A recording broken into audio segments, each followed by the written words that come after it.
Hey guys, Anthony at Driven. Just wanted to share with you guys a quick bed routine that can fit most abilities.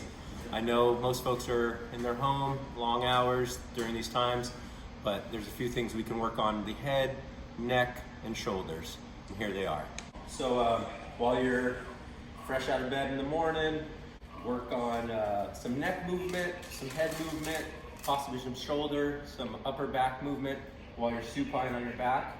We're going to start with some flexion and extension of the neck. So specifically bringing the chin to the chest, focusing on bringing the chin away from the chest.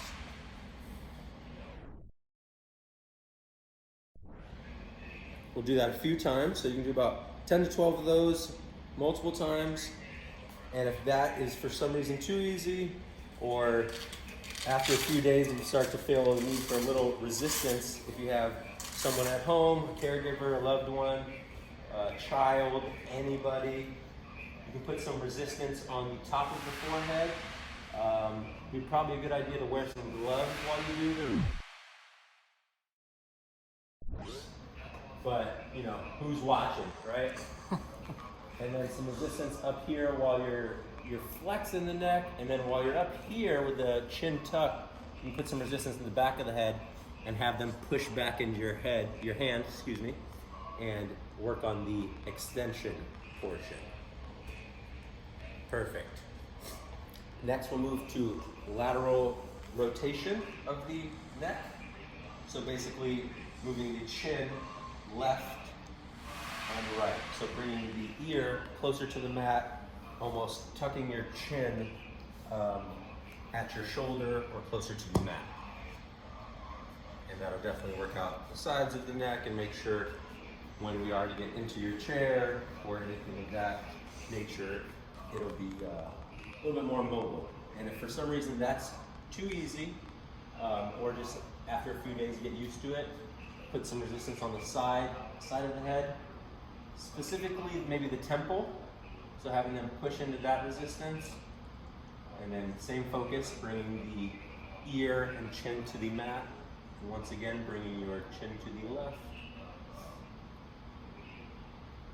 and one more to the right. If there is no one available that can apply the pressure, or if you want to keep hands away from your face, you can use a towel, a resistance band. They would just have to be oriented with the pressure in the same spots. Next, we can work on some cervical retraction, and basically you can think of someone dangling a smelly sock over you, or coming in for a kiss. I will not do that, but you could come in for a kiss and have them really chuck that tin. Tuck that chin. So that would really help. That's a good reminder of pushing back into this mat, into your bed. If the bed has too much give, you can put something with a little bit more sturdiness into it.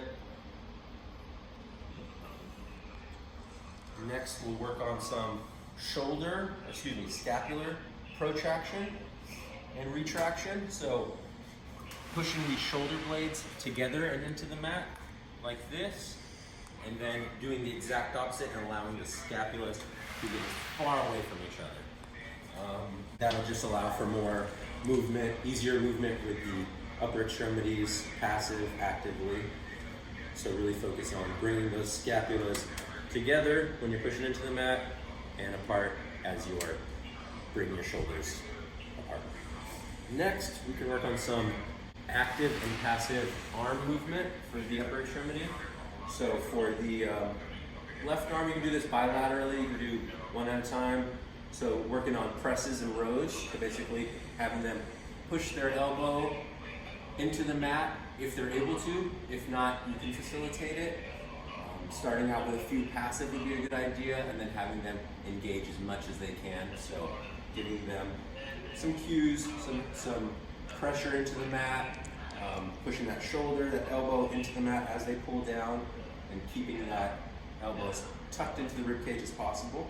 And then the opposite of that, which I've been doing with Leon so far, is having them push straight up and really work on that extension and also some scapular protraction when they come away.